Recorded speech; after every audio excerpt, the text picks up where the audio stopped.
Good morning, everyone. I am Ernesto Burden, and I just looked down as though I was reading my own name. I promise I wasn't doing that. I am Ernesto Burden. I am the publisher of New Hampshire Business Review, and I am really excited to welcome you today to our discussion on leadership. We have three really amazing New Hampshire leaders who are going to look back at the last year and really over their whole careers and tell us about the lessons they've learned in leadership, the leadership structure that they adhere to, and really how they approached the incredible leadership challenge that was the pandemic, and that to some degree remains the pandemic, although heaven willing, we are on our way out of that.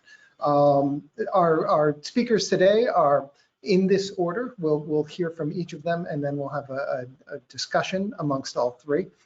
They are Michael Noonan, President and Managing Director of Shaheen & Gordon, Lisa Carter-Knight, Founder and Chief Engagement Officer of Drinkwater Marketing and Productions, and Tom Raffio, President and CEO of Northeast Delta Dental.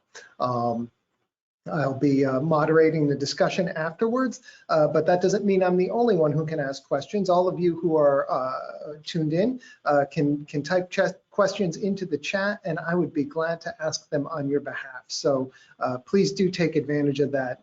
I think that we have a really unique and special opportunity to get some amazing insights from these three people. So with that, we're going to jump off with, or kick off with Michael. Michael, welcome.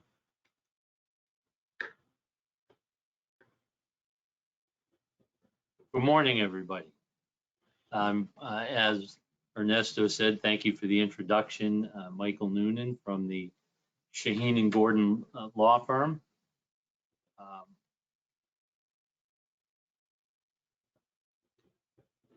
think I just, can people, from the Shaheen & Gordon law firm. Ernesto, I had a technical glitch for a second. Yes, I'm jumping back in. Michael, I could see you. Usually I can see you and the slide that resides behind you, but one way or the other, let's move forward, and your camera is on and I can see you, and I believe everybody else can as well. Okay, thanks. Our producer, Emily Samadas, who keeps these things moving forward regardless of any technical glitches, will be working in the background to make sure we're all okay, great. Thanks.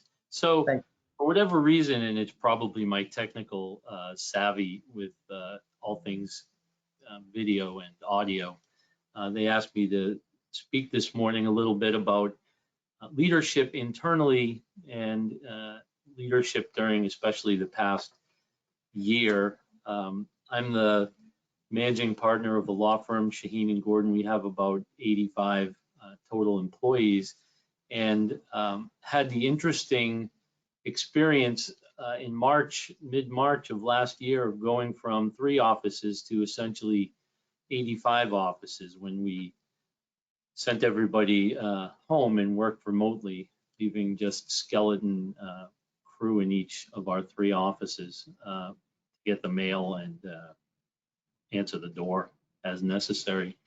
That was a challenge that was different in kind, but maybe just highlighted some of the things that I already think are important about leadership and that have worked for me. When I first became prior managing partner of our firm, Bill Shaheen offered me only one piece of advice, one sentence.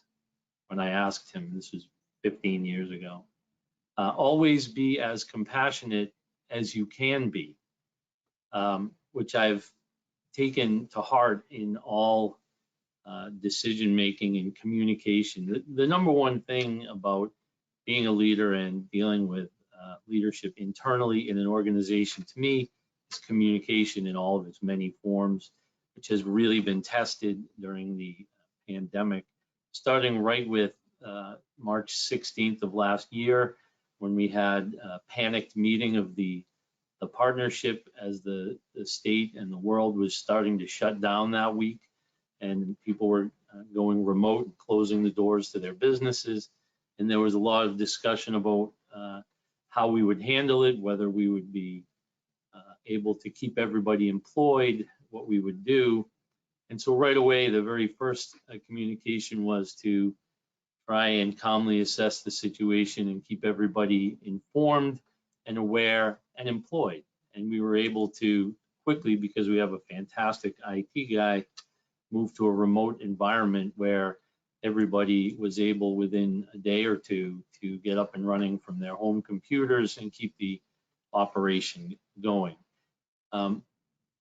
Over the coming months and what turned into a year plus of remote work, and we're still partly remote as we're returning now to working in our offices, those communication skills and pipelines have been tested and tested again. We've had to be as crazy as me, the managing partner, talking to the whole firm about being scared myself, being vulnerable, being human, being empathetic. We all had to learn to sort of get through it together and to be flexible in a way that we never had before. Obviously, with people working from their homes, it changed the way the workday went, and you have to kind of redefine success or productivity. I don't know how many people in this that are watching are in different types of businesses. In my business, the law business, we define productivity a lot by hours, how you work. Well, the whole workday was changed. People had no daycare. They're working at their kitchen table or in their basement while kids are running around, while things are going on at home, while maybe their spouse or others are working from home too. And so we really had to be as patient and as flexible and as supportive as we possibly could, both with technology, but also with giving people hope and keeping people tied to the enterprise. It's pretty hard sometimes to think about managing 85 people remotely. The funny thing is, and we're just before we went on, we were talking a little bit about this. For the first months, for many months, everybody could talk about very little other than, I can't wait to get back into the office. I can't wait to get back into the office. And a lot of the communication was about, how we were being safe and we were taking care of everybody, and that when we could safely do it, we would get back in the office. Well, that turned into over a year. And now we find, as we're trying to get back into the office, a lot of people have the opposite. They've settled into a new routine, a new life. And now the challenge is to continue those lines of communication and continue to be connected with all of our employees as we support them, convince them, help them as they return to a more structured workday, to the regular routines. So it's been a very obviously challenging year for everybody. The biggest, most successful thing we've done in terms of leadership, and I say we, I'm part of a management team that has been working furiously throughout this whole pandemic to stay on top of things, give the best guidance to our people, and do the safe and smart things to keep everybody well. But the challenges are ongoing, and I think are not going to stop just because now people are getting back to work. The whole way people look at the workday has changed in some ways. There's a lot more acceptance of technology and video technology, which just highlights the continued need to communicate on a human level with your employees. They were scared, we were scared, everybody was uncertain, and keeping people calm and transparently conveying information internally, letting everybody know what's going on, keeping them up to date, and letting them know that we're doing our very best, even when we make a mistake, doing our very best to keep people safe. So that's what I would say by way of an introduction to the idea of internal leadership during a pandemic. I hope to never have to, again, think about leadership of any type during a pandemic, but who knows what the future brings. Michael, thank you very much. That was a great way to kick us off here today. And I would be remiss if I didn't also mention that Shaheen and Gordon as a firm also has taken the leadership role in allowing us to produce this webinar today by being the sponsor of today's webinar. So thank you for that as well. Now we're going to move on and talk to Lisa Carter-Knight about the leadership that her agency has taken, or the leadership that she took not only with her agency, but that her agency took with clients, which I think is really exciting. Hi, Lisa. Good morning, Ernesto. Good morning. We're still in morning time, everyone. I'm Lisa Carter-Knight, Lisa Carter-Knight. I am the CEO and founder of Drinkwater Productions and Marketing. We started our business here in 2005 in the great Granite State of New Hampshire. Drinkwater Marketing provides digital marketing strategies to both B2B and B2C businesses. So in a sense, at the onset of the pandemic, our team was sort of made for online interaction, remote offices. We're a small firm of about 18 people across the country, some in person, mostly remote individuals that work directly with our clients to help them on their marketing strategies. So because we were already set up, I mean, Zoom was not new to us at all, where it may have been to a lot of other business owners. It was important for me as the leader of my team to really look and help our external team. And the businesses that we worked with were caught off guard. Obviously, if you're a restaurant owner that worked with Drinkwater Marketing, you were wanting to know what communication can you do to make people feel comfortable, visitors feel comfortable. Obviously, this is before we completely shut down and coming out. Real estate agents we work with, we have a division of real estate agents, and helping them understand how to still operate their business as a small business owner. Real estate agents are 1099. They are small business owners and contractors. And how do you still operate your real estate business when the guidelines for the COVID-19 guidelines for the state are prohibiting open houses? You have homeowners not wanting you to bring people through their homes. In general, the industry kind of went definitely on a halt for about 90 days. And then, of course, you have brick and mortar stores who are being forced to close down, gyms, fitness centers, massage therapists. We have an array of businesses that we work with. And the quickest reaction I had was to stay calm. And as a digital marketer, seize the opportunity to speak to your intended audience, your existing clients, maybe even some new and future clients through the online marketing platforms that we have already put in place for your organization. And I think once the business owners that we work with realize, well, wait a minute, I already have a strategy. I have a team behind me, external team at Drinkwater that's been speaking and marketing and communicating our strategies, our products, and our services. Now we just need to pivot. And we all heard that word probably one too many times over the last 18 months, but it really was true. Maybe you're going from selling a product to talking about some of the infrastructure or products that you can help solve problems. So the leadership role that I took a little over a year ago was really about helping my external team, my clients, navigate this new normal over the next, say, year, or definitely until things started to open up around June or July. A lot of my clients were completely shut down, but had a platform online, and whether that was Facebook or Instagram, LinkedIn, or a Google business page or Twitter, to be able to still communicate to their base, to their target audience, to their customers, things that they were doing. And that could be from a safety issue to some of the products, goods, and services that they have to help their clients navigate this new normal.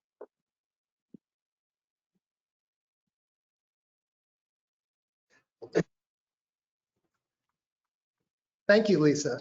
I look forward to digging into some of that more when we begin the Q&A period. And right now, last but not least, we'll bring up Tom Raffio, who will talk about leadership. And Tom, of course, everybody on the event today is supremely qualified to talk about leadership because they're doing the job.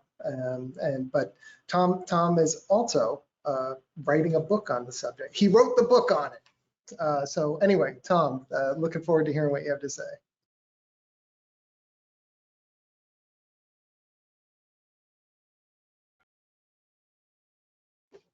Thank you always for the opportunities. In the Hampshire Business Review, I tell Jeff Feingold all the time, it is definitely my staple, and of course kept me well informed during the pandemic. So thank you again for that opportunity, and I've already learned some new stuff. I think the big thing, I think, in terms of a decision that we made, the most effective decision we made during the early parts of the pandemic was first make sure our employees were safe. So think back to March of 2020.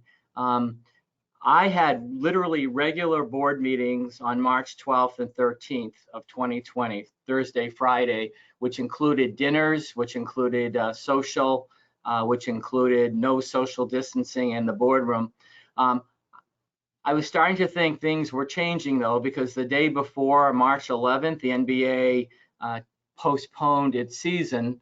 And of course, that was pretty significant because the thought being, professional sports being $1 billion operation, this must be getting serious. So we had our regular board meetings on the 12th and 13th. We did spend probably of maybe 8 hours of meetings. We may have spent 30 to 45 minutes on thoughts on the pandemic. That we weren't even using the term then COVID-19. People were using different terms. People were calling it a potential, biological crisis. But literally over that weekend on March 16th, Lisa and Michael have referenced that date. On March 16th, in my world, the American Dental Association declared that you could only go to the dentist for emergencies. Everything had to stop at that point. And of course, the CDC and the government in general are putting out a lot of announcements. So we literally, on that day, the first priority was safety of employees. So we worked to get most everybody off campus. So as Lisa indicated, certainly there were positions where people have been working virtually. Our IT department, many of those folks, programmed from home. Some of our lawyers, worked from home, but the vast majority of our 250 employees, which is what we have if you include our subsidiaries, were on campus at 1 and 2 Delta.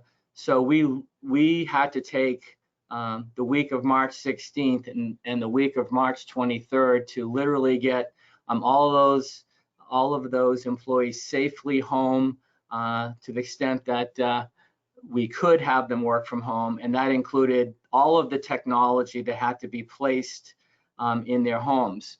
So about 30 of us of the 250 remained on campus. We were still getting some mail from dentists who were performing emergency procedures and normal correspondence, but we took the first 2 weeks to make sure all of our employee colleagues were safe and sound, and that they could operate from home. We then, if you look at the Delta Dental Triangle, and we cover about 1 million dental lives, 1 million citizens or so in New Hampshire, Maine, and Vermont, about half of those in New Hampshire.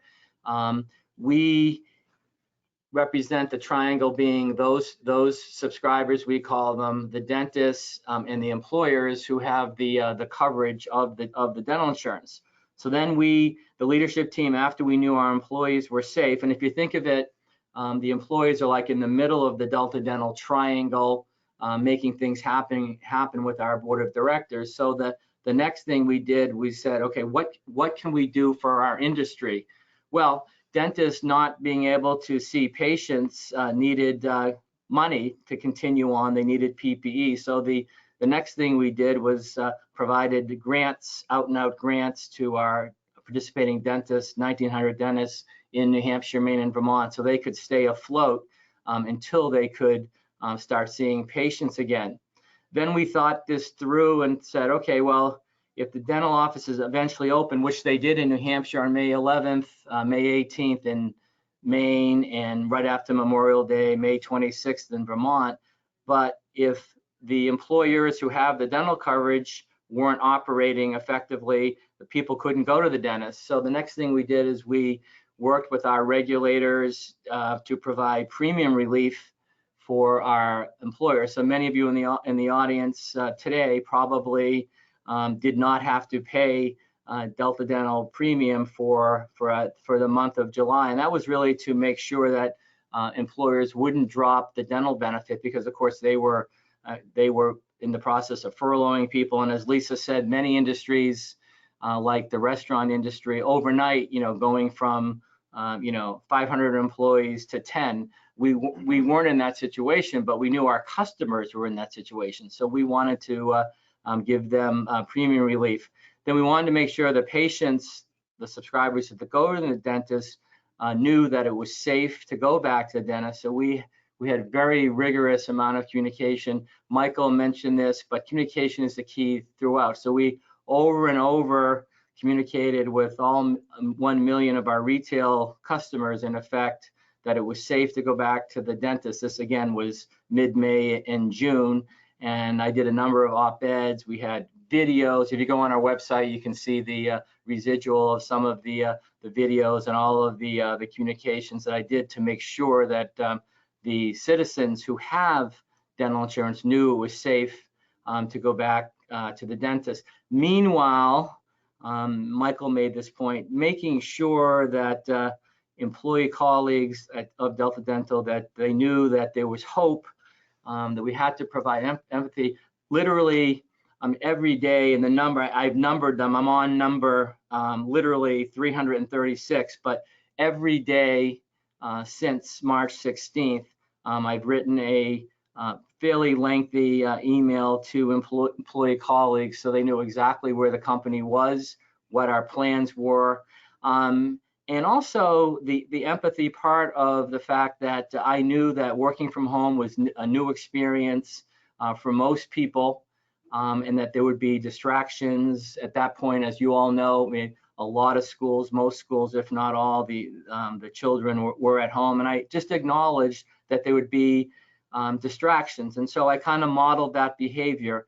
I have a granddaughter who's at the time 1, now 2, living with us, and I would show pictures of me trying to do an email with Havana, that's her name, walking over my keyboard and things like that. So I wanted to make our employees feel comfortable that, hey, this is new for all of us. You won't be as focused as you could be, in the office, but we'll learn this together. So the combination of hope, strategy, and the fact that I'm human too, and this is new to me, I think really enabled our employees to see that there would be a great future.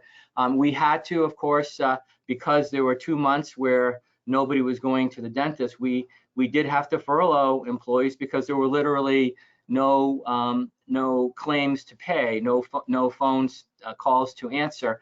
So we went through a very compassionate, I think Michael used that term with regard to Bill, a compassionate way of furloughing colleagues, giving them extra time off, etc. And then I had a separate database of messaging that went to furloughed employees, giving those employees an idea of when they might be coming back. And for the most part, everybody came back. A few people retired. So once we started to pay claims again, and the phone started ringing again, just about everybody was brought back. But there was a 2 or 3 month period where several employees were furloughed, and staying in touch with them was critical, absolutely critical. So they knew that we had their back. So if you just take the Delta Triangle as a model, the middle was employees and board members trying to keep it all together.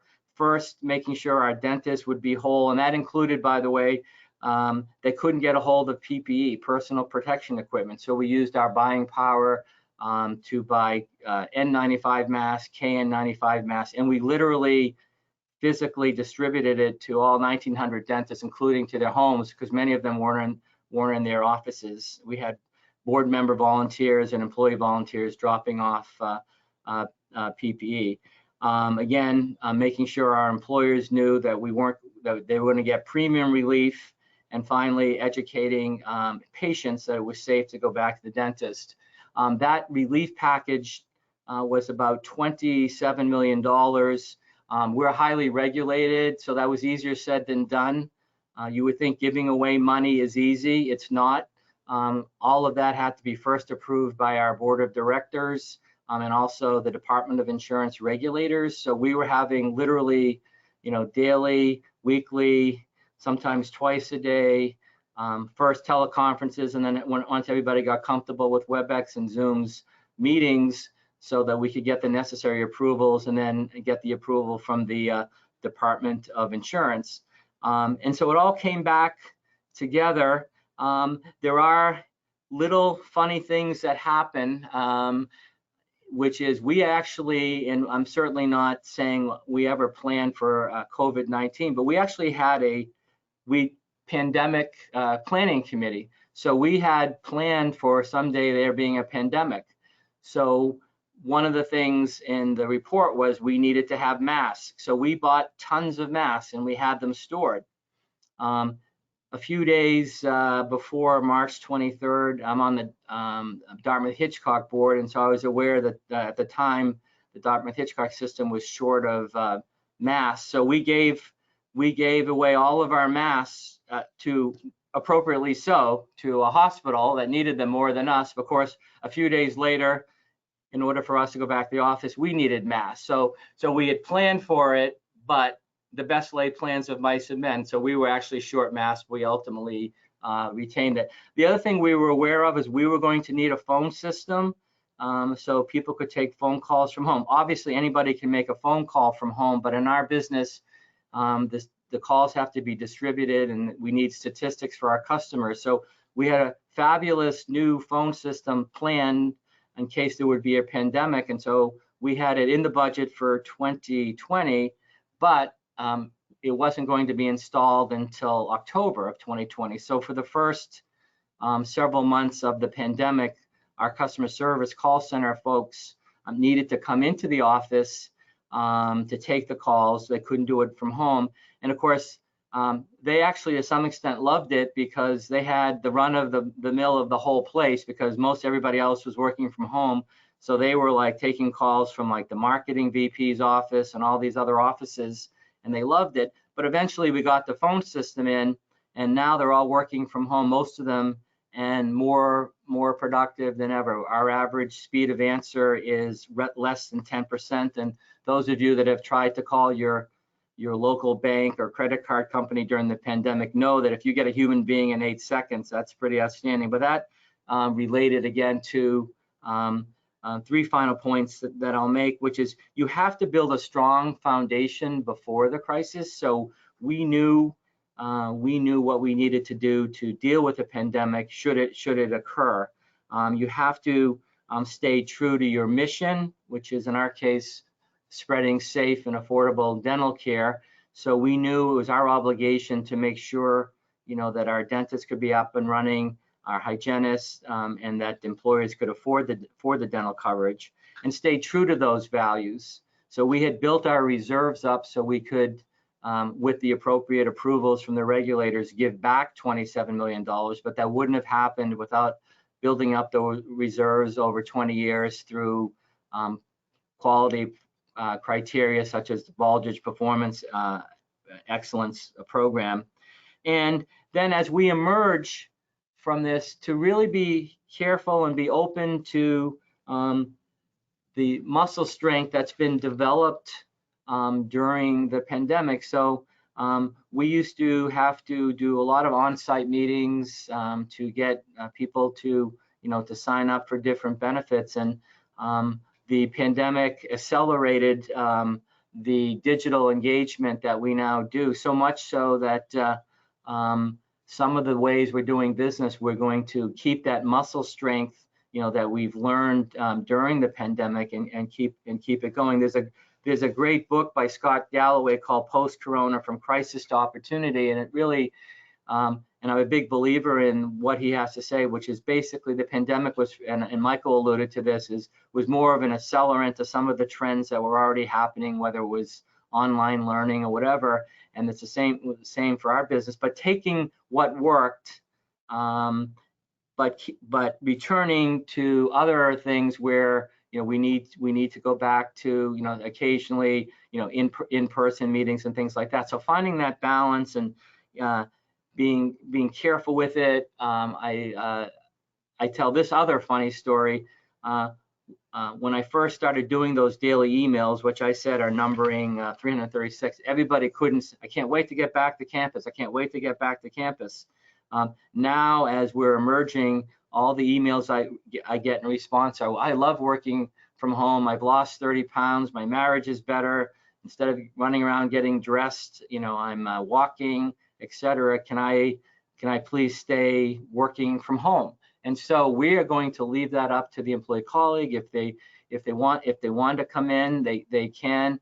We'll redesign our space so we can certainly have in-person weekly or bi-weekly staff meetings. But to the extent that employee colleagues still love working from home, we will continue with that option. So you need to emerge from this carefully, safely, but also be open to innovations that have worked. And obviously, by doing a daily email to our employees, I get a plethora of suggestions, which we've implemented.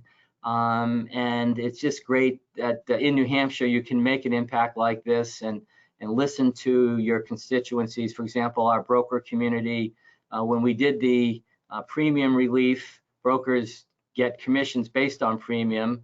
So that would have hurt them as small businesses. So what we did was we said, okay, we'll act as if we were paid the premium and we'll still give you the commission.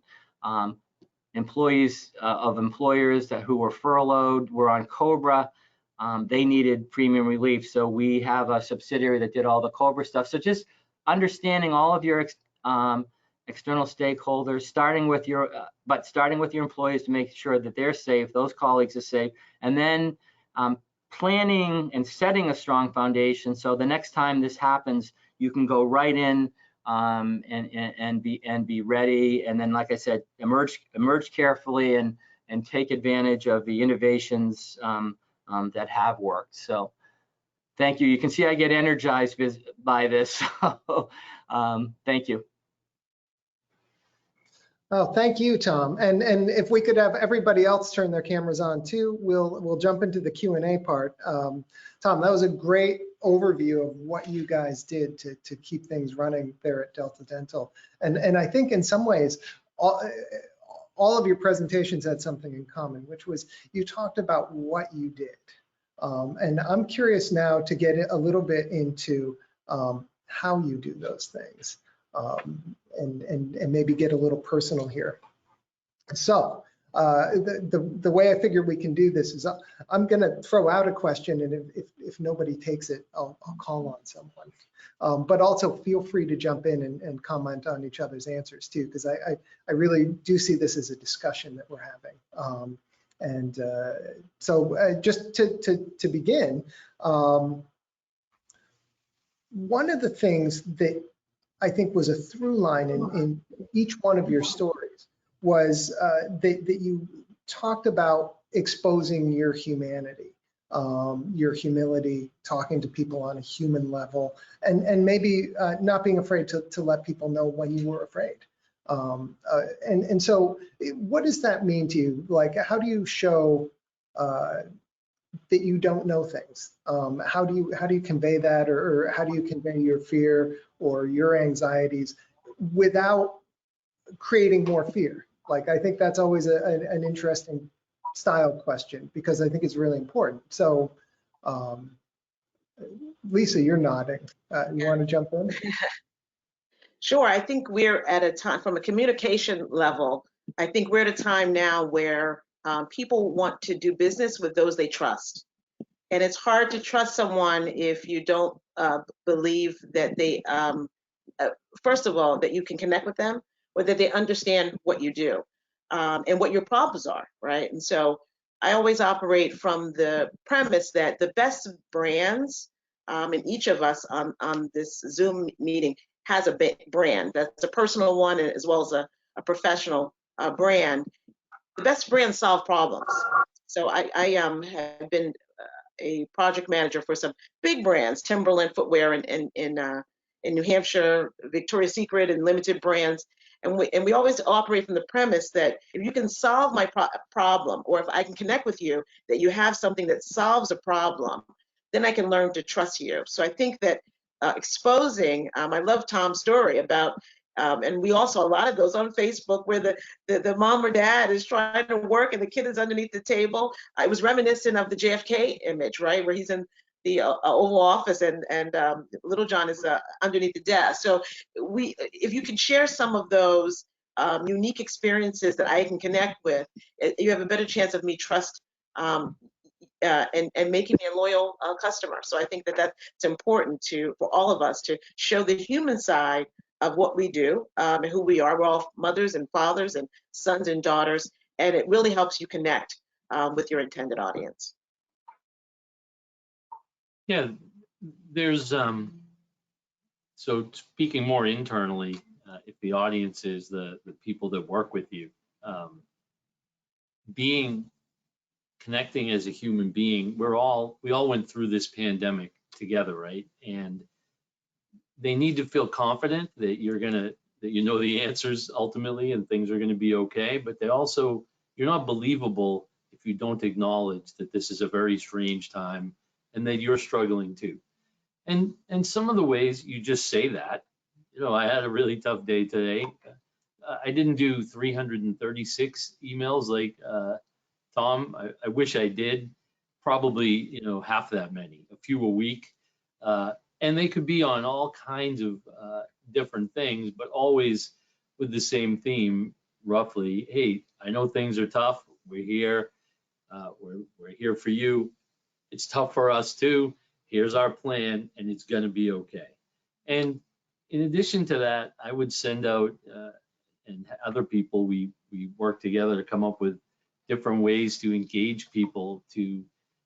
It's easy to just slow down and almost stop at some points during the pandemic as people are at home and overwhelmed. And we're talking about the pandemic. It was a tumultuous year in many ways. And so, one day I woke up and was looking at my bookshelf and there's my yearbook from high school. I said, let's have a high school yearbook picture day. That's not usually what the managing partner of the law firm does on a Tuesday, but it sort of got everybody excited and engaged, and all of a sudden there's 80 pictures of people, what they looked like when they were 17. Just all kinds of things like that, just little bits of humanity in the day to keep people sane and connected. I think that's so well put, Lisa and Michael, and what you said, Ernesto, in terms of showing your humanity. You have to have the balance that you're confident, in the future. But my employee colleagues, they're dynamite, but they will admit that one of the only reasons why they read all my stuff is because they want to see a picture of the baby growing up, and she was like literally had no hair at the start of the pandemic, and now she has hair that looks like mine, which my high school yearbook picture was like that too, Michael. So I want to see yours later. So I think showing that, but and then demonstrating that we do have a path to success, that but sharing when you're struggling, like we had, and I was part of it. It took me a long time to get up, the quarantine 19 or whatever, putting on 19 pounds because we're all in front of the computer or too close to the refrigerator. But sharing things like that, in addition to corporate strategies, and then providing advice from the few employees that we had that for years had already been working virtually. They were really the experts at Delta Dental because they had 15, 20 years experience working virtually. So I would get their advice as to how, how they've managed the virtual world, simple things that we all know, but, getting dressed, don't do work in your pajamas. I mean, but all of the advice from experienced virtual workers, I would share, but also, again, making the point that we're going to have those days where your kids, your baby's going to crawl over, your pet is going to get in the way, but we'll get through it, and provided you have an overall level, overarching confidence that we'll get there. People actually were starting to enjoy that sort of the human side of things of my life, as long as we would close with, but we've got it back, and and I would often end every email with, the comeback has been bigger than the setback, when our claim levels were greater than pre-COVID, and I used an acronym, Together We Can, and that was together not only with employees but also our dentists and employer customers. Oh, those are, I think that's great. It is so important, and I've noticed it, with people over the years, when particularly, if I acknowledge a mistake, that somebody on the team will say, it's nice to see that you're a human and that you acknowledge that. Not that I ever make mistakes, except every other day. So another question, sort of less pandemic specific and more just general, like as you came into your roles as leaders, one of the challenges that people have is deciding what to do, right? You come out of a job where you have a specific set of responsibilities, and you come into this job where you really sort of have to define what your day is and where you're going to have the most impact. And not do the things that you're not going to have a lot of impact doing. So how do you do that? And what did you define as the thing that you really bring the most impact to the organization through? Michael. So lawyers operate a little different than other humans, I think, and law firms have a unique management culture a lot of the time. Lawyers don't get trained on any management, anything in law school. And so we all come to it as novices. I didn't so much change my job as added a job when I became the managing partner. I'm still a practicing lawyer and have been throughout, and a full-time practicing lawyer. So the really important thing as I think, for me, and what little I know about it, is the difference between managing and leading, the difference between doing detail work that other people can do, the difference between not spending your time counting pens and pencils and worrying about the copy machine. It's hard at first. You want to know all the details. If you're the kind of person that's going to be in this role, then you're probably the kind of person that's very engaged in all that in some way.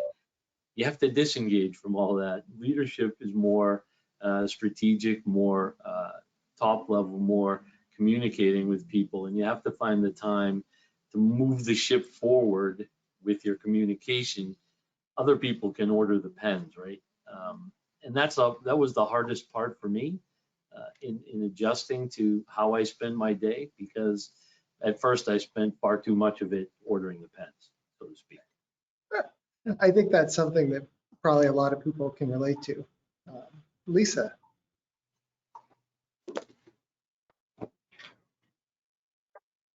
I think a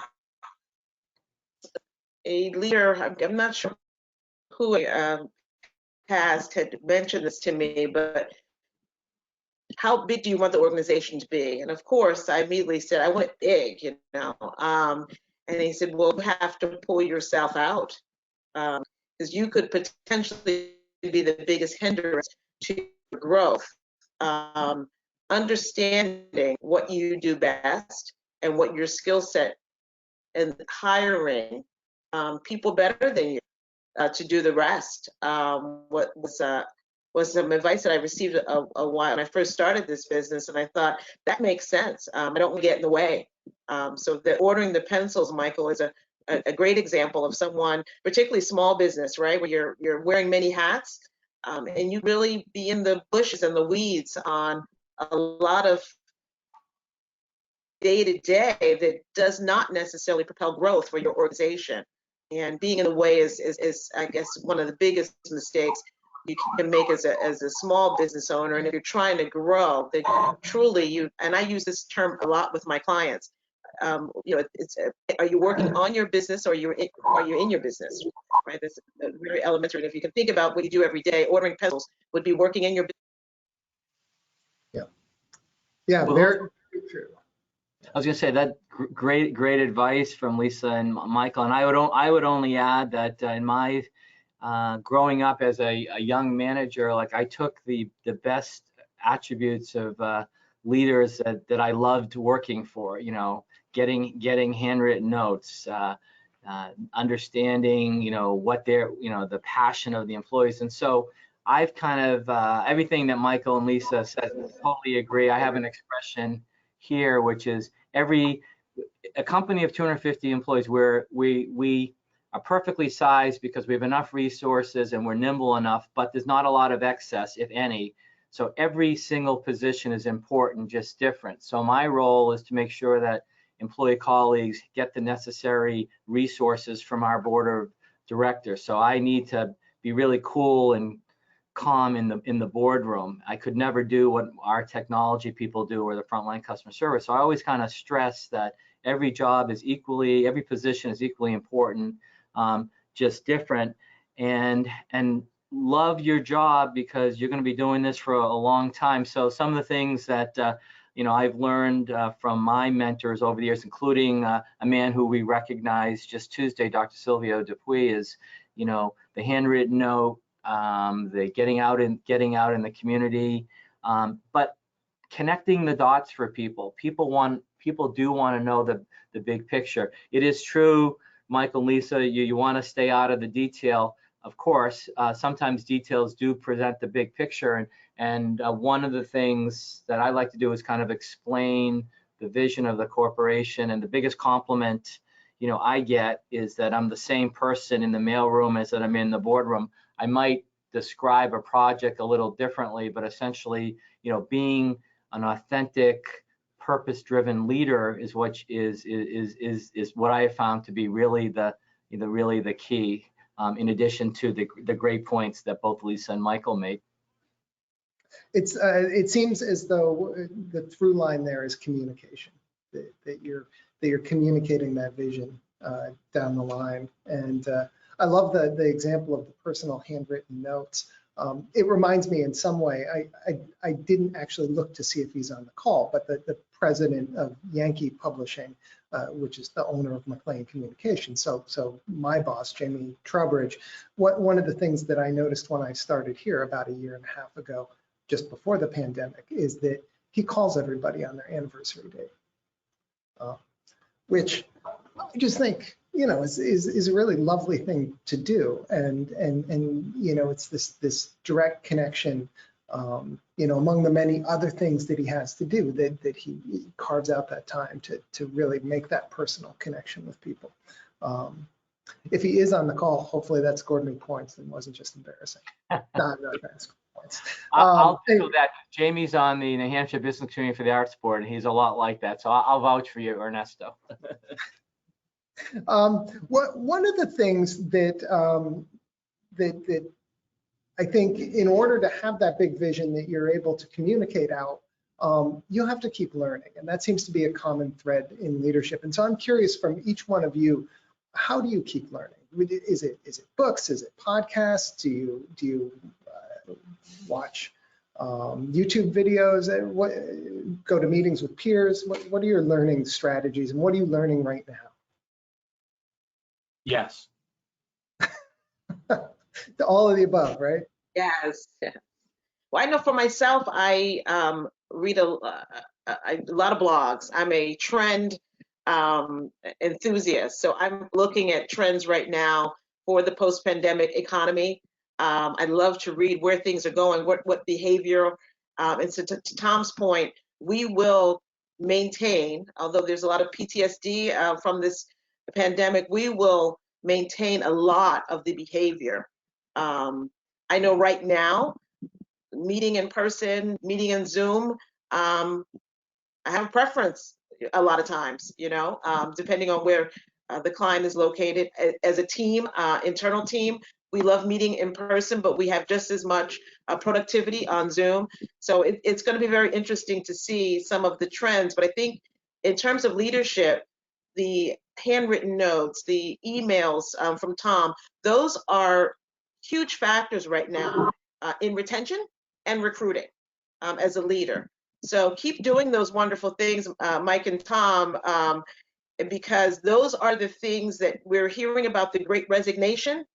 And we've had 18 months to think about, like Tom said, that our marriages are better and we're thinner and we walk more and we've gardened. And so those will translate into where we work, where we live, and how we view our leadership team. And so we are starting to see the trend of the workforce, not necessarily. There was a survey recently.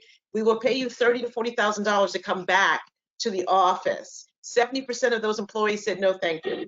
So the quality of life that we started to see, although there was illness and death during the pandemic, we slowed us down tremendously as a culture. And there will be that trend to get back to that.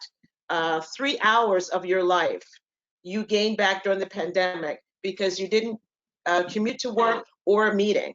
And in those 3 hours, people did what they thought were great things. They read to their kids. They took bike rides during the day. They were able to have lunch with their wife or their significant other. So those are things that we will continue to see the workforce try to get back to, and that will play into how we interact as leaders. Yeah, Lisa captured so many important points here. The talent war is out there, but we haven't lost really anybody because of those points. They know they have authentic leadership. It's way more than money. They are happier, more well with that family work balance. So well said. And as far as education, I say this to my colleagues all the time. Education, I was former chair of the State Board of Ed. Education is the key to everything. And until we go to our grave, we need to keep educating ourselves. So I'm a voracious leader. And one of my Bibles during the pandemic was this book by Scott Galloway, and From Crisis to Opportunity. And it validated some of the things that we were doing, but also gave me some new ideas. So I'm constantly reading, questioning. I'm asking people like Lisa, what books are you reading? And so then I in turn, blog about it. And during the course of my own blogs, I kind of learn. So we all have to keep learning. We celebrate colleagues here that have, went back, got their MBA or their bachelor's or a certificate, and then very occasionally there's an employee that gets a great new job, but outside of Delta Dental, and we actually call that a promotion outside of Delta Dental, and it really gets credibility with our colleagues. So the education and the talent war points that Lisa made, right on target. Yeah, I'll agree with all of that that Tom and Lisa said. I love to read almost anything you put in front of me at any time. The things you pay attention to in your business are the things that will happen, right? The things that you put energy into are the things that will happen. So if your workforce, if your employees, if your colleagues are important to you, you have to put energy and attention into that. I'm of one generation. There are people working here of different generations. They think of things differently than I do. I have to be open-minded. I have to learn, listen to them, learn from them. And just because it was a pandemic, we didn't just try to survive. We tried to keep the business alive and vibrant and growing. During the pandemic, we spent a lot of attention on issues around diversity and equity, inclusion, and developed a much more robust internship program. And there were lots of things that if you pay attention to them, they're the things that will happen. So you have to, leaders thinking which are the things that we need to pay attention to. and one is always the people that you work with. Absolutely. That's a great point on DEI throughout this, and doing that authentically and in context while everything else was happening. So great points, Mike. Yeah. Now we're coming up on the hour. I think we've probably got time for one more question. I was looking down the list of questions and that I never got to, and I'm thinking that what I'd love to know is who are your models, idols, or mentors? Who do you look up to? Tom. So in my case, I mentioned it. So on Tuesday, we acknowledged Dr. Silvio Dupuy, who, when I moved up to New Hampshire in 1995, he took me under his wing and introduced me to a bunch of people between Nashua, New Hampshire, and Concord, and told me the importance of giving back to the community and fulfill your commitments, and which is the basis of one of our programs, the service guarantee program, under promise and over deliver. So all of the values and to be purpose driven.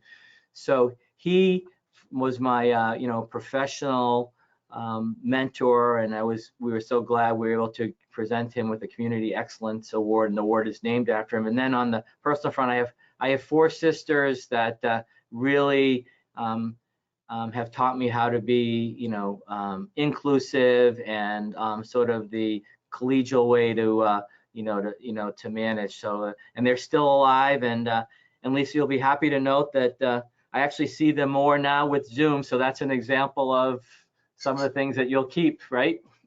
So Silvio Dupuy, and then my 4 sisters is how I would answer that. That's awesome. How about you, Lisa? Well, it's funny that Tom mentioned his those who came before them. I often, so many women in business that I admire, but I think when I look back, Ernesto, and my grandmother, who did not have the opportunities that I had for schooling, and she, her only hope was that she could be of domestic help in her time. And I look back at the backs of those women that propped me up to have a college education, to start my own business, to grow it nationally. I'm just so thankful of their tenacity, all right, to no matter what the pay, they had children just like I do, families to contribute income to. And so I just often look back and I'm thankful that I've had so many opportunities my way. Well said. And Michael?